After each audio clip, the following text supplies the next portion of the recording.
By the beginning of 1945, the war which Germany had unleashed throughout the world had come back to consume it. In sharp contrast with what had occurred in 1918 and 1945, Germany fought, literally, to the bitter end. The Germans held out, although by early 1945 just about everyone knew that catastrophic defeat was the inevitable outcome. They did not give up even when Russian soldiers arrived in the garden of the Reich Chancellery in Berlin. Not even the Japanese resisted like that.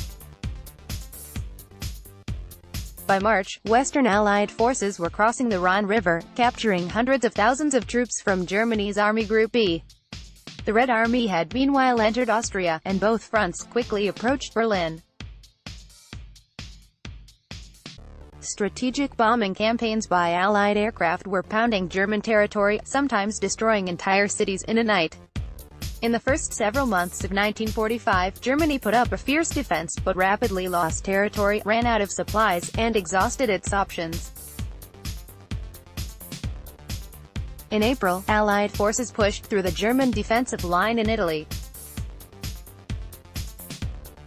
East met West on the River Elbe on April 25, 1945, when Soviet and American troops met near Torgau, Germany. On April 30, as Russian troops entered the outskirts of Berlin, Adolf Hitler committed suicide. The leadership of Germany passed to Joseph Goebbels, but within 24 hours he too took his own life. Elsewhere, other Nazi leaders were either in Allied custody or running like fugitives. The German surrender came on May 7, a week after Hitler's death. Nazism, the proud and boastful movement of the 1930s, was drawing its final breaths.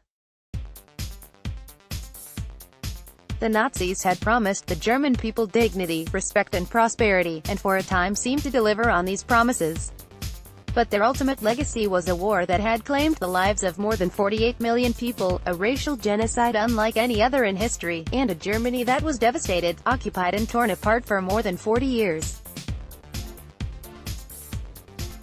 Photo credit, Library of Congress, AP photo.